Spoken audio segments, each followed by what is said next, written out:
Everybody listen to We're Not Wizards, because we are the best, and we're not wizards, no matter what anybody says. Goodbye.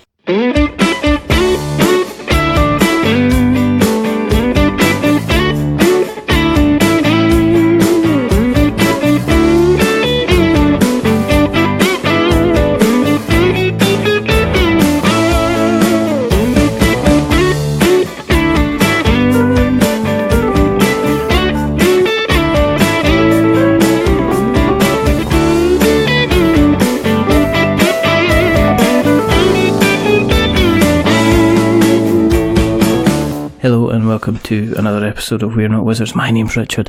I'll be your host for August. I know, time is creeping on. There's only one thing to do. To look at doing things slightly differently. So we are going to be speaking to a person tonight, or today, or tomorrow, depending whenever you listen, who are bringing their game Lander to Kickstarter, and are looking at a particularly different way of engaging with people before the campaign. The company is called Intrepid Games. The person is Mr. Don Alexander. He's not, it's Dan Alexander, it's just, I'm just being nasty as usual. But anyway, hi Dan, how you doing? I'm very good, thank you, David. Sorry, Richard. Yeah, that's it. It's going to be that type. It's going to be that type of conversation, isn't it? Yeah, you've kind of completely thrown me. I don't know what to say. Well, I do want to say thank you for coming on. The reason that we do this is quite simple, is because there's not enough podcasts out there about tabletop and board gaming.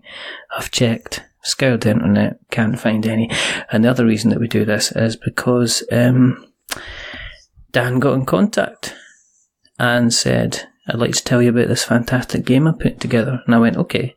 And then we've been having conversations back and forward about him coming on to have a conversation about his game. So which is why he is here. Do you, to start things off, and it is probably the most boring question to start any tabletop podcast, is how did you get into the hobby kind of in the first place? How do you remember, about your journey into the pressed and printed trees? I think the experience started when I was young, when my grandfather would play chess with me, and he would mercilessly beat me game after game after game. All right. I was going to say with a stick. I mean, that was when I lost. And through playing chess through my, I guess, young years, and then playing, the sorts of games that you would in the 80s, Monopoly and Risk, Yahtzee, various different games of the time, I slowly stepped up into playing games like Catan. Yeah. And enjoying, the challenge of besting your friends and family, and being only slightly competitive. It became the thing whereby I'd start to, get ideas about this rule could be changed in this sort of game, and I never kind of thought I'd end up where I am today, actually making a game. Are you the type, you mentioned you're not competitive, so you're the type of person that would prefer everybody to walk away from a gaming experience saying they had a thoroughly good time, as opposed to you kind of secretly kind of high-fiving yourself going, yup, show these group of people how I can dominate an entire board kind of thing? I would say that it very much depends on who I'm playing with. All right, okay. Because being super competitive. There's no point being super competitive when you are with people who are complete noobs, because just beating someone out has no value. You have to play with people who are, as good or better than you, and then beat them. Then it means something. So, in terms of the way I play board games, I think that I would interact very differently with the different people that I would play it with. Do you have like a main game that you would play again and again and again? And the reason behind this is because I know a lot of people who are in the hobby who, and I'm probably guilty of this, is rocking up to the club every single kind of time I'm there, with a new game that everybody has to gather around and learn the rules. So I guess for yourself, do you have like a set game that you kind of continually bring to the table, that you're kind of learning the kind of little nuances of the game, so that when you are kind of facing off against somebody, it is a complete kind of battle of wits kind of thing? It would probably have been Catan. Yeah. We played it many different times, and we had the different expansions, and we played all sorts of different game variants of that.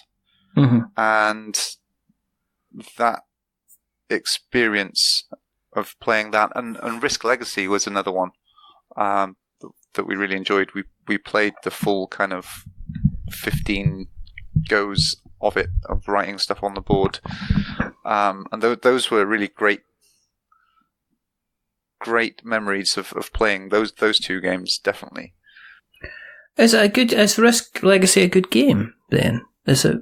I mean, you obviously play through 15 seasons, but I had a lot of people that say it's not amazing. But I wonder if Pandemic Legacy kind of came in and did a hold my beer moment. It kind of took maybe a lot of the love that Risk Legacy had built up and kind of, I guess, ran with it. I would say the experience of playing the game itself and adding the various different things that you do to the board and uncovering the different things that you uncover in the game. I can't say any more than that because I don't want to ruin it if you haven't played it. But it was such a great experience that it really was that kind of element of just can't wait to play it again next week kind of thing. So just had such a great time with that. That's probably one of the notable ones, especially from playing the previous version of Risk before that, and perhaps wanting to do some of the things in Risk Legacy that you actually get to do, and never having the balls almost to be able to actually draw on the board. So from playing those sorts of games, that's where my board gaming kind of stopped, because over the last 4.5 years of making Lander, I haven't had time to do anything else other than play Lander. Did you look towards that for other games as well then? I mean, as you were, as you've kind of continued to build up a collection, is that the type of games that you're interested in? The ones that kind of offer a certain level of kind of, I guess, evolution in terms of the gameplay? I would say I would like to spend my money on a game that you can play again and again. Mm-hmm. Whether that's a simple game like Splendor. I think you can play Splendor again and again because it's easy to teach to people, and it kind of gets them understanding the game, as it were. I'm not so fond of these games which are more just that tells a story and it's a kind of a linear thing, and once you played it, that's it kind of thing. Although it could be said Risk Legacy was like that. But because you play it over so many games, I guess it took us a long time to play 15 games, because I think we met maybe once every 3 or 4 weeks. So it probably took a year, for example, to play all 15. Do you still have a copy of the game then? Did you hold on to the copy that you actually finished off? Was it your copy or was it somebody else's? Oh, it was my friend's parents that got that game. Oh, right, okay. So I think they still have it. Did you take a picture of it, the kind of the final layout of the map and stuff like that as a keepsake? No. I don't think so. Because I've seen people with their Pandemic Legacy campaign actually take the final board and kind of frame it with like cards and stuff like that as a kind of like memento. It's obviously ends up being like a kind of a complete kind of spoiler for anybody that walks into the living room and realises, oh, thanks for ruining Pandemic Legacy for me. I'll never ever have to kind of buy that game again. Thanks kind of very much for that. Cheers.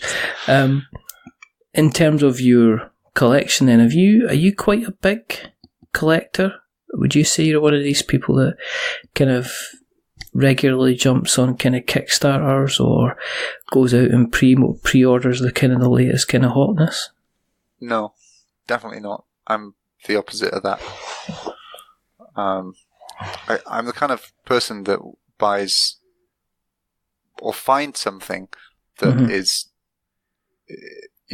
really good, and then we'll just play kind of one thing in depth to really fully explore and understand the nuances of that game. So, for example, I mean, what have you bought kind of recently?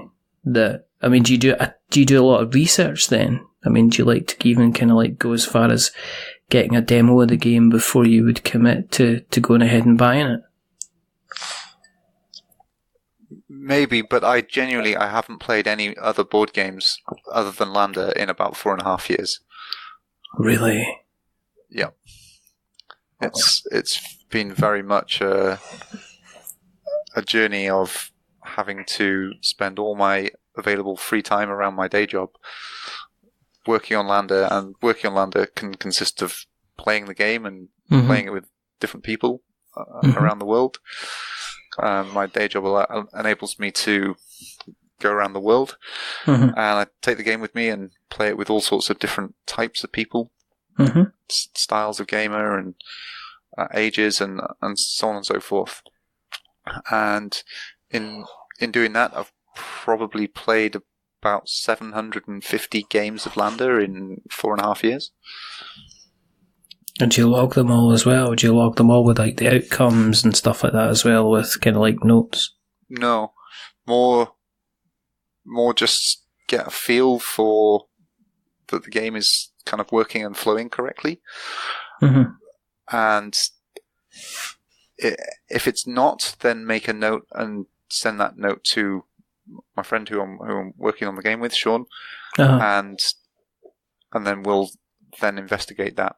And we've had a policy of not making knee-jerk kind of reactions to everything, and more just taking the odd note when it comes up, and then if you find that kind of element reoccurring, being in a situation whereby that's when we'll actually then think about making some changes. So in terms of my board gaming, I've maybe in 4.5 years played a couple of different games when I've been to different board game clubs around the world. Yeah. But it's really infrequent. What made you decide to kind of pick up the white paper and the pen and start on Lander in the first place? It was Boxing Day in 2014, and went round to my friend and his parents to play Catan, and they weren't really feeling it after Christmas, and there was just he and I sat in a room surrounded by all our favourite games. We had Catan there, and Risk and Battlestar Galactica, Munchkin, a whole load of different things, and you can't play any of those games with two people. And he just turned to me and said, "Shall we make a game?" And in a few seconds, I just kind of went, "Yeah, okay." And then from there, we got some paper and coloured pens out and just started to play nothing. And it was kind of one of those things whereby, like, what should we have in our game? Like, what rules? And both of us being quite keen sci-fi fans, it's like, well, should we have some kind of space game? Like, yeah, okay. And then once you've kind of settled on the theme, it's like, and what should it be about? And then, because I just, the week before, played a game of Risk whereby I physically had the biggest army I'd ever amassed in Risk ever. Yeah. And it left my go. And before it got back to me, I was completely eliminated due to, like, statistically impossibly bad dice rolls. Yeah. When he asked me, like, what rules should we have in the game and what elements we should have in the game, my first answer, I like kind of screamed at him, no dice. And that was the first ever rule of Lander, that there would be no dice in the game. And on from there, the conversation just kind of expanded on different elements, and what you might see in Lander is some of all of our favourite games. We kind of took the best bits of all of our favourite games and the elements of the games which frustrated us for one reason or another. We took those so that they weren't in Lander. Did you, is the version that you've taken to Kickstarter, is that vastly different from the one that you had in your hands, like, say, like 2 years ago? Have you made substantial changes to the game since it was kind of like first kind of put together? Well, what's quite interesting about the journey is that we started making this game, and it was a battling game. And you would develop a crew, and the idea would be that you'd go to another planet and you'd battle against each other. And through the course of the game, you'd level up against each other, and then fight each other, and then win. And we went down this road for, 4 to 6 months, something like that, and had a situation whereby we just didn't like it. It didn't make sense, and we kind of went back to the drawing board in, why would you go to another planet and then fight against each other? And I think one of the key elements of our journey is trying to get the story right, and for everything to be logical in order to move forward. So we had to go right back. We could have just stopped what we were doing there and then, but something made us feel like we'd done a reasonable amount of work, and there were some things that we really liked. So we'd made this crew of 60 people. Yeah. And we had this idea for these triangles to give us resources. And we took both of those elements and then went in like a complete different direction. So for the first 4 to 6 months, I think that game was a markedly different game to where Lander is now. But from that pivot, I think the Lander then is very similar in some respects to where Lander is now, but with 4 years of polish. And the game itself hasn't changed much, but it has at the same time. So, for example, we have an event deck in the game, and that has had 10 iterations, like 10 full overhauls to actually get it right. We've had things added that we call the accolade deck. So in Catan, you have the longest road, and it's a side focus for you to be able to achieve extra victory points. Yeah. And we played the game with some guys in Q8 City. It was a really great game, and they said that there was no kind of side focus. So immediately having that information and having Catan as a big inspiration to the game, it's like, okay, well, how do I make that happen in Lander? And then kind of came up with these accolades. And a number of other things in the game in terms of the refinement is the refinement of the English language.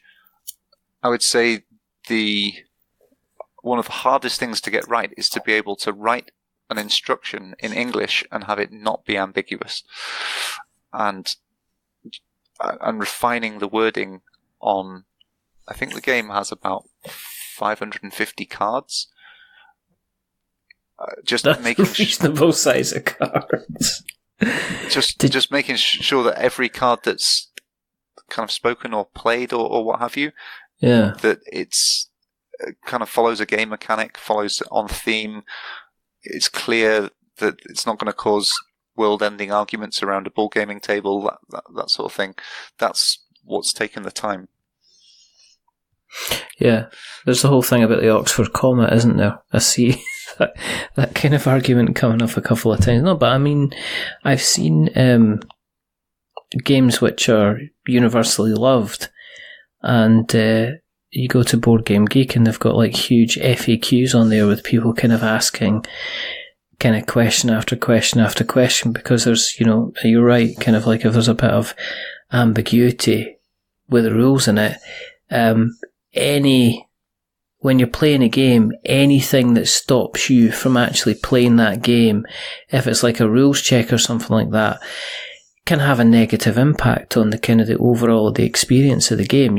If you're like saying, well, I've got to go back. It was brilliant, but there's nothing I think worse than kind of dead time, where 4 of you are sitting around just kind of wondering when you can continue, and you've got one person kind of frantically kind of flicking through the kind of the rule book as well.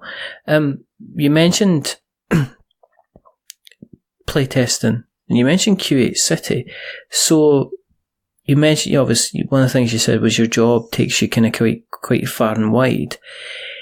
Has that kind of helped to educate you on how people play games in kind of like different countries as well? How people are likely to kind of approach playing a certain game as well. I mean, to me, I know a lot of people who they play test their game at maybe the 3 or 4 groups that they go to, and then they'll take it to like a convention to kind of play test it further and get some feedback. But how helpful do you think it was in kind of like having kind of like a worldwide group of playtesting to make kind of Lander where it was today? I think it's been really interesting to understand how non-native English speakers relate to a game that has a reasonable degree of English language throughout it. Mm-hmm.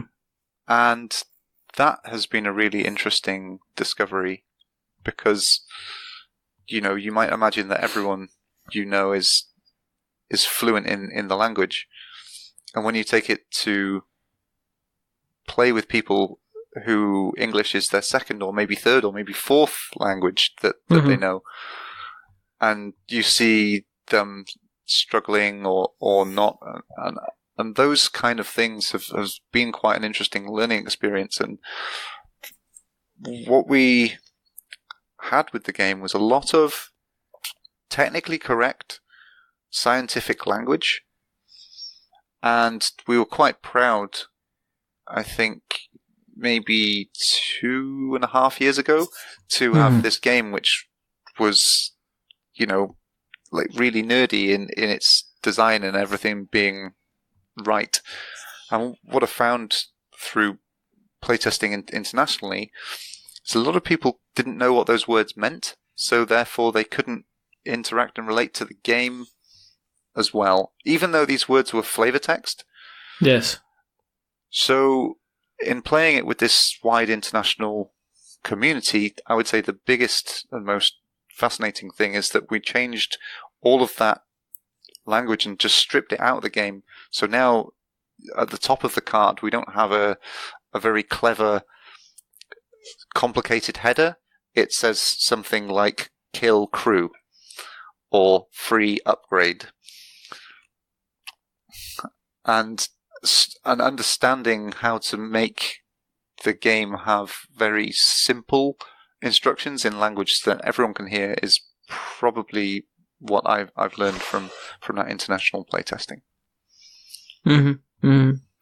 It's in terms of playing the game. I mean, let's get into the gameplay side of things. I mean, if I've sat down in front of you at the table, you've set Lander up. What am I going to be doing in the game? What's an example of how I would kind of like play around? We have made a modular board. Mm-hmm. So Carcassonne being an influence where you have tile placement. And we've made a modular board that expands as you play. So Lander has a number of different interesting elements to it, in so far as you have a board which is different every time. There's a couple of tile trays, and these have resources on them, so energy, food, and titanium. And each of the tiles we call sectors, and these sectors produce different values. And you have an engine, which is this board which you are expanding and upgrading and getting your resources in. But separately to that, you also have a crew, and you start off with 2 crew members that come out from stasis. And we've crash landed on this first planet outside of our solar system with liquid water on the surface. Mm-hmm. And you're in a situation whereby you start with kind of almost nothing, and you get a few resources, and you get some action cards and training and item cards. And what you're looking at doing is, over the course of the game, developing your crew, getting more crew members from stasis, training them with different training cards, equipping them with different items, playing different action cards, so the game has a high degree of player interaction through these action cards. And through the development of the board and your crew, your aim of the game is to complete missions. And the player who completes the most mission stars wins the game. And there are 3 different game styles. And these game styles actually came out from going to the UK Games Expo back in 2017. And we came with this 50 minutes per player game. Like, hey guys, come play our game. Yeah, and people looked at us like we were idiots. Like, no, we're at an expo. We've got to see all of the stuff here, and we can give you a short period of time. Yeah. And on the fly, literally within 15 minutes, like for the first, say, 3 hours of being there, I'm seeing this as an issue and a barrier, and no one playing the game with us. Just over kind of 15 minutes around lunchtime on the first day, we kind of jerry-rigged this very rough, quick version of the game. Mm-hmm. And then we had people play it and love it and so on. And it led, being first-time game designers, it led to this whole study of is game time significant? And we have found that it is. People will choose to play a game or not based on the available time, the time that it says on the box. And this, being new information to us, was very interesting. And actually, we split the game up into 3 different styles of play because we went with the full Lander experience, this 50 minutes per player game. We made an easier version. Yeah. And that played at 30 minutes per player. And then in introducing that, we had feedback where people would say to us, like there were too many decision points was the overarching feedback note that we made. So we further stripped it back, and now we have basic simulation, which is 20 minutes per player, and is a full enjoyable game in its own right, and that has a win condition of the first player to achieve 7 mission stars wins. When you go to the early arrival game variation, then the first player to achieve 10 mission stars, the game just doesn't end. It signals the last round, so that the last year of play, and all players play out that year until somebody has the most mission stars. So somebody might trigger the game on 10 mission stars, somebody else might win on 12, for example. And then what we call the planned arrival is the highest number of mission stars in 5 years, 5 rounds of play. And each game plays strategically differently and kind of fills that time niche in different ways. Yeah, I mean, I think it's all very well, as you say, getting people around to actually play the game. I think one of the people that I thought did it really well was James Naylor, he's about to release Magnet, the First City.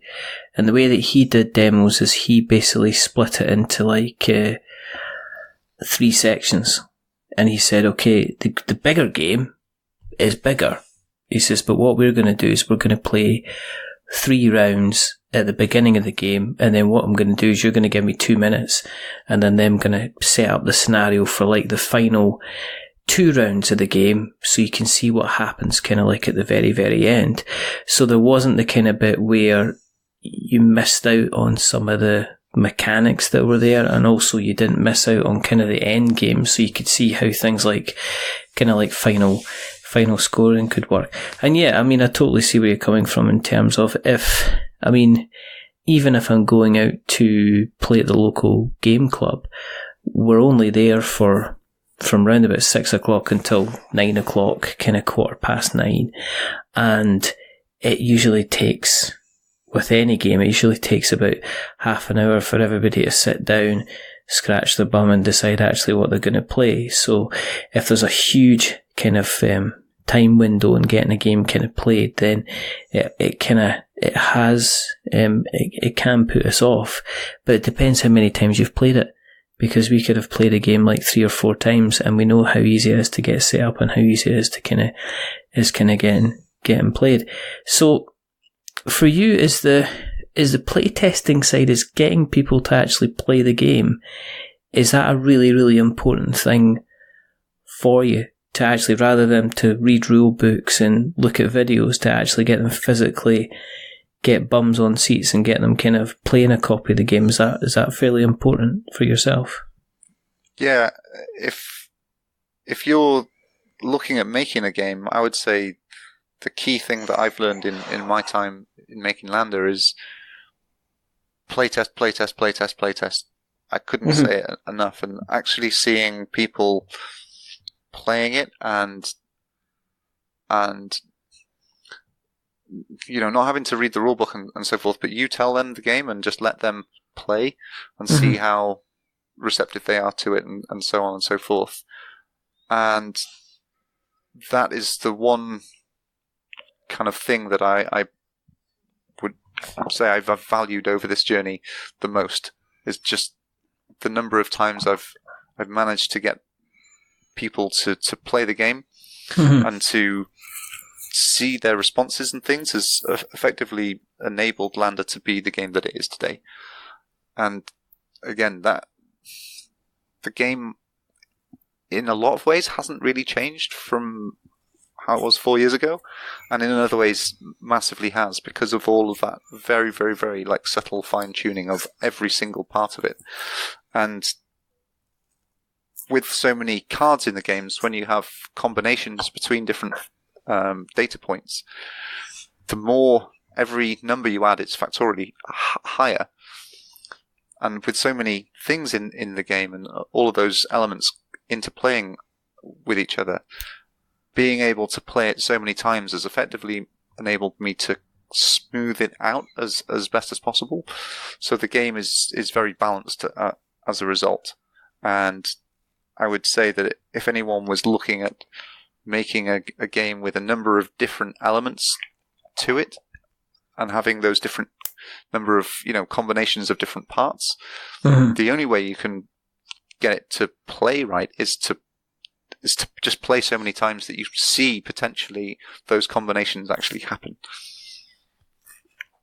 Has it have you kept the parts that you've maybe taken out of the game to save for expansions or potential follow-ups or completely different games at all? Not really. We have made an expansion for the game. So the game that is available, that's as part of our Play Before You Pledge campaign, is in a 2 to 4 player game, and we're going to be releasing the expansion to the game as a 5 to 6 player add-on and additional level, whereby each of the corporations, which is what you play as a player, rather than playing all the same as what they do in Lander, is that they all play differently and they all have their unique payment structures and what have you. So it's what we've taken out of the game, I would say, predominantly is language, and nothing's really come out of the game as mechanics as such. Yeah, but okay. just how the game has been refined. A 3 goes to a 2 because if it's 3, it breaks the game in certain instances. Yeah. That sort of thing. And that's what that refinement process has been, is just trying to see that happen in enough instances that you can say, yeah, that's too powerful, that's broken. What made you decide you mentioned the Play Before You Pledge route.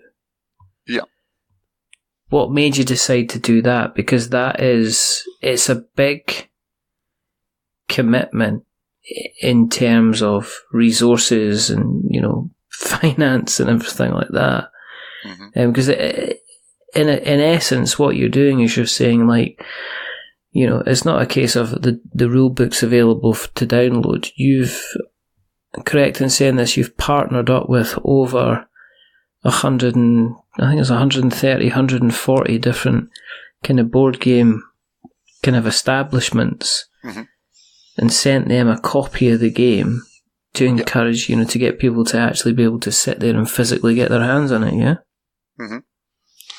Yeah, that's exactly right. It came from, I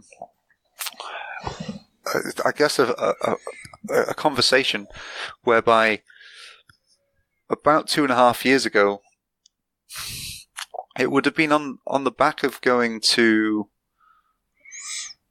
the UKGE, I think, and maybe Essen. I can't remember exactly when it was, but around that time, we were starting to get people say really, really incredible things about the game.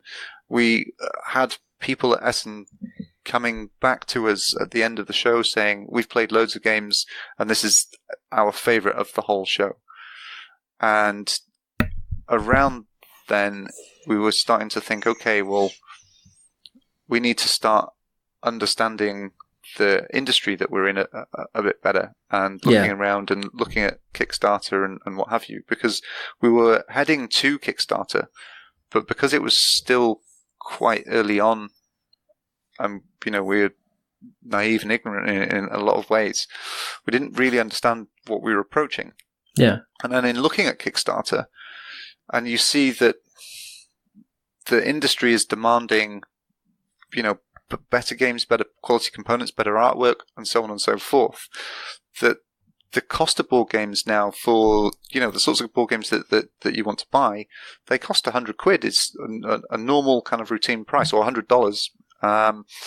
And we were just thinking, why is it you can't play these games before you actually put your hard-earned money into your pocket and buy one of these games? And we appreciate that there's a great review system. We've got an awful lot of people who, have great reviews, but I think that, like music, board games are a personal experience. In a group of friends of 2, 3, 4 of you, you might love it, your friend might hate it, and it's the same thing. Yeah. So we just had this conversation about, well, why can't that be a philosophy for the industry, almost, that people should be able to play the game before they pledge. And we just thought, well, let's look into that. And we looked at a whole load of different manufacturers on the back of Essen, and we had a list of 12, and we narrowed it down to 3, and strangely they were in a triangle around Shanghai.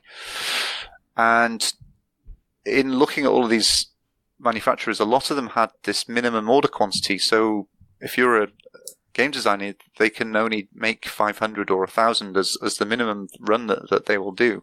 Yeah. And we thought, okay, well, this is why, potentially one of the reasons why. And in going to China, I flew to China, and my question was, this is the vision. I think people should be able to play games before they spend their hard-earned money on a game that they don't know that they like personally. They can judge their favorite reviewers and so forth. And can you make me a print run of 100?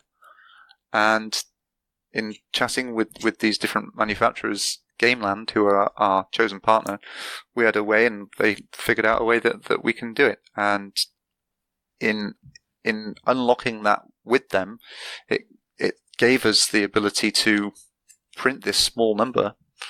And then the idea was, all this time ago, before I went to China, was this idea of let's make this run and then get it out there. And we just kind of felt that it does two things in that if you think about the nature of the industry at the moment, Kickstarter is this online kind of world unto itself, and board game cafes and stores is a separate kind of world unto itself.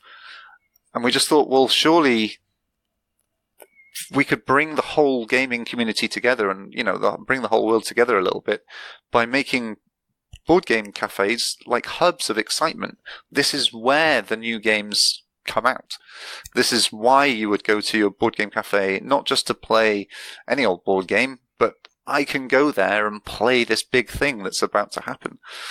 And we feel like being able to bring this game to a board game cafe, in inverted commas, near you, means that the real life brick and mortar stores can be supported in this way, and their businesses can thrive. The online world of Kickstarter gets a game with better feedback, because now we have this mass blind playtest from, all of these hundreds of locations will play it with, multiple people, and all of that feedback can come in, so we can make the game the best it can possibly be.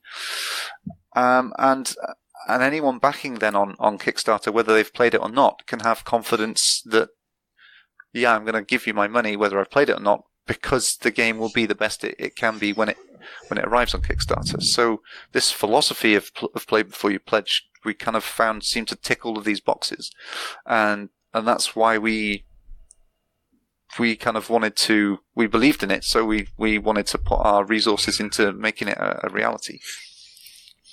Yeah, I think it can be interesting. I think it can depend on the resources the person's got in the background. I think some people come to Kickstarter with a very, very good idea and kind of minimum budget.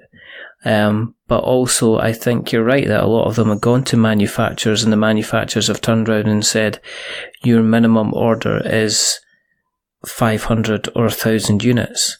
So that has kind of stopped them straight away in their tracks from saying, well, I mean, I've taken a few games for kind of preview purposes that they've got the basic stuff of the art, they've got the very, very basic components and everything like that. They've not got anything kind of more than that.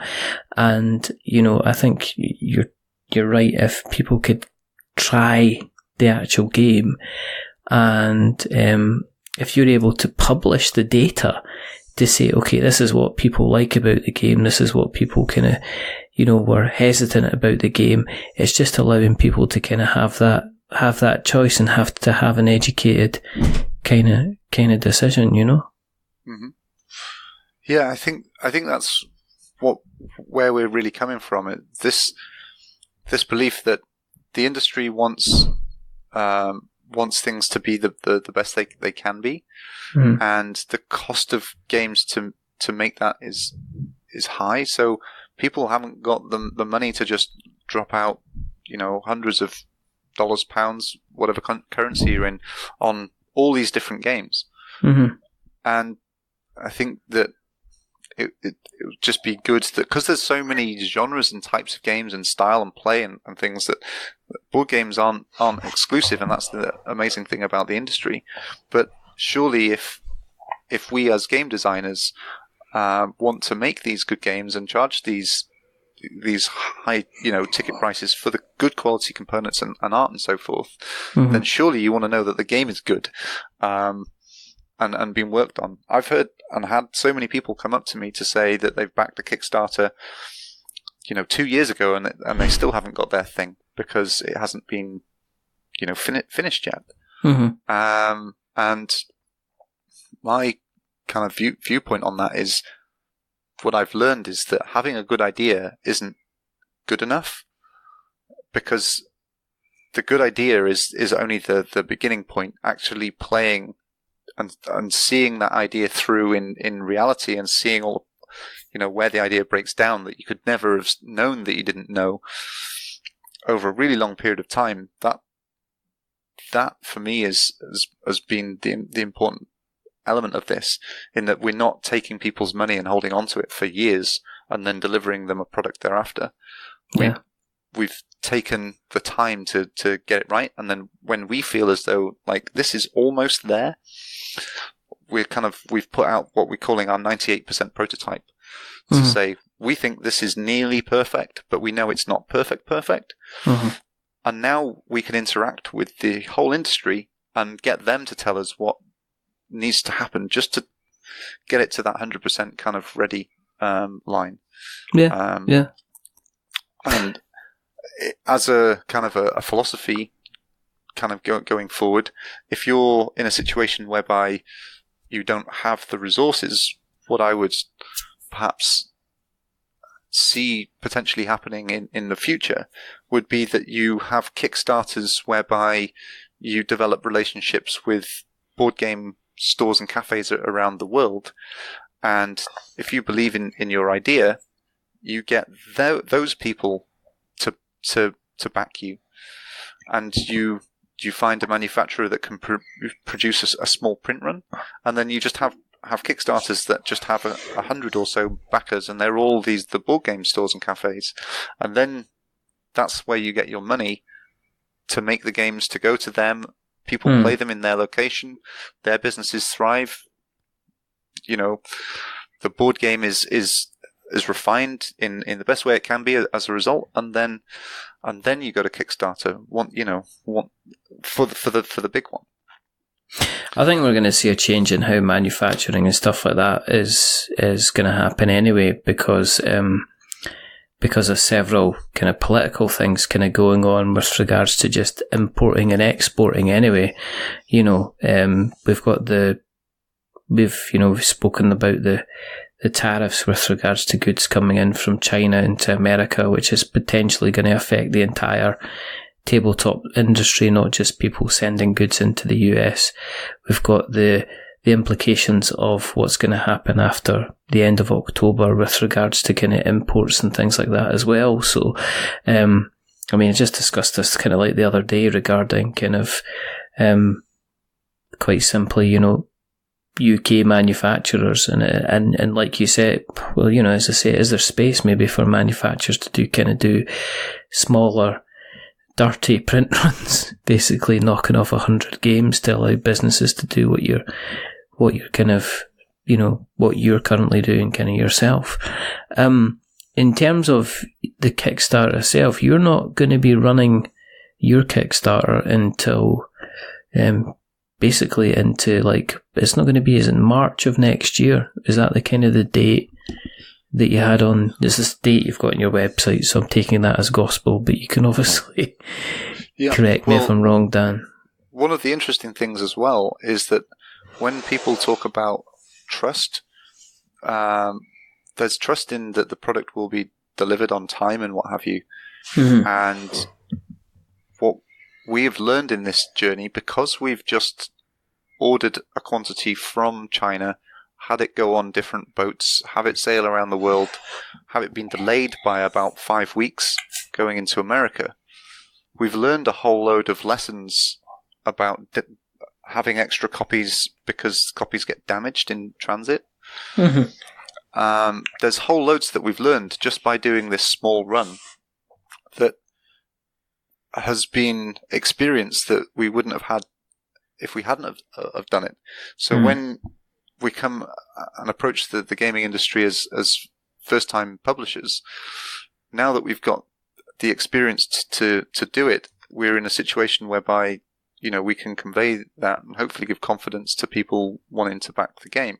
Mm-hmm. Now, when you said about the Kickstarter date, we originally had all of our ducks lined up for the 1st of October 2019. And because the ships were delayed by a significant period of time, and it threw everything back. We're just getting the final copies arriving to their final destinations in and throughout North America today, I think. We're in a situation whereby, from doing a load of research on Kickstarter itself, we didn't want to launch in the Christmas months. So we've pushed it back to the 3rd of March 2020 because of that. And also we were also in two minds about it as well, because we were thinking, well, initially, if the copies would have arrived on the 1st of July, we'd have had all of July, August, September, so 3 months for people to play the game before they pledge. And in pushing it back to March, I think that having a much longer period of time will enable more people to give us more feedback. And I think that we're quite pleased in some respects that the shipping was delayed, so that we can get more feedback in before we actually hit the button and say, okay, this is going to be the final version of this. Have you thought about a final price then, or the pledge levels? Is that a discussion to be having after a relaxing Christmas? So the game that's out in the world right now, we think that it would price between $85 and $89. Mm-hmm. From going to Gen Con and playing with about 150 people, we've had some feedback about having resource trackers and other components of the game, and all of these things cost more money. So we're trying to listen and take on this weight of feedback.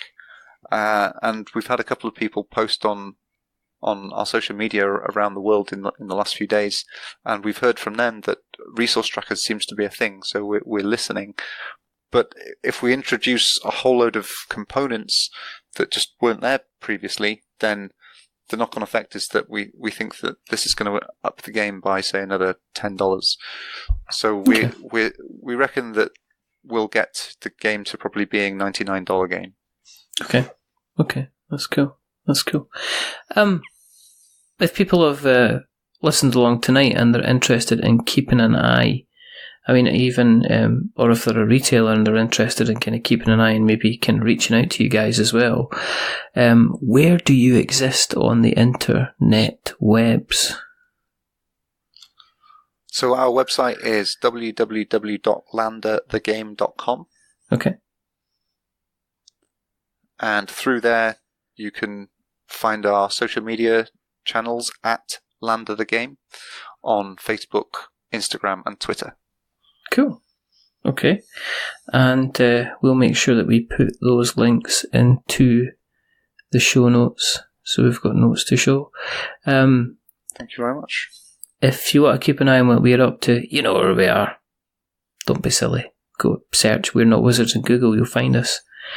Twitter and Facebook and Instagram, and we've got our blog, and we've got our website, and we've got our YouTube channel, and we've come up on all these ridiculous podcast catchery places that don't. Some of them have got the word pod in them, some of them have got the word cast in them, and some have got neither in them. It's ridiculous. Just wizards. Don't even try. You're doing so well, and then you made a big huge mess at the end, like an excited puppy.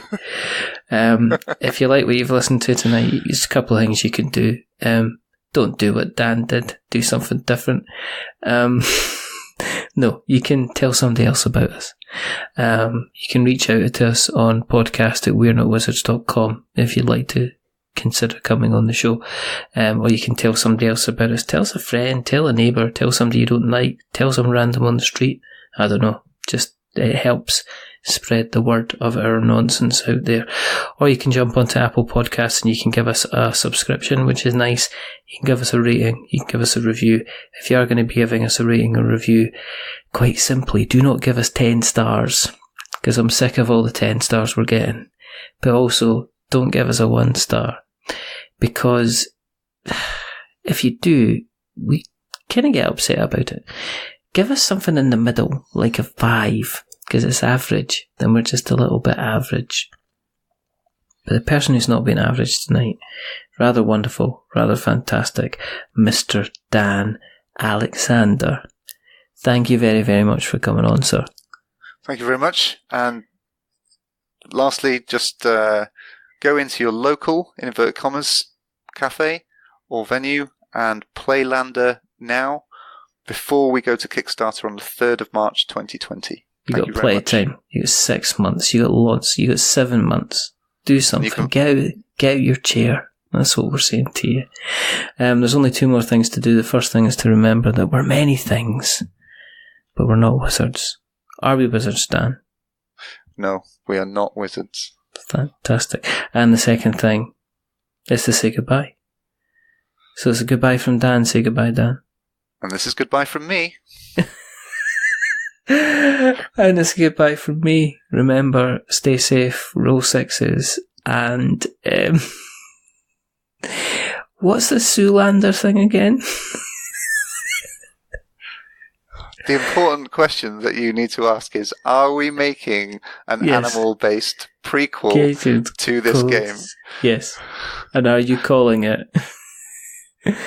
Are you calling it Zoolander?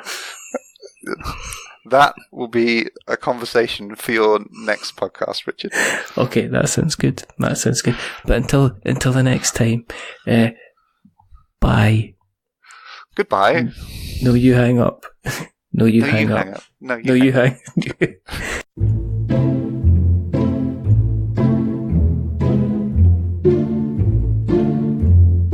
A wizard is never late.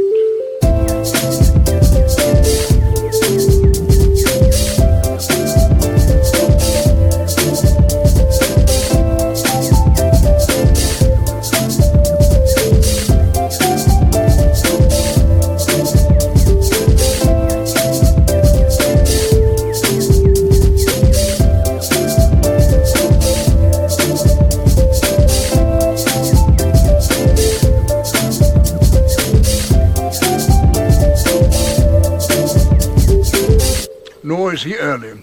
He arrives precisely when he means to.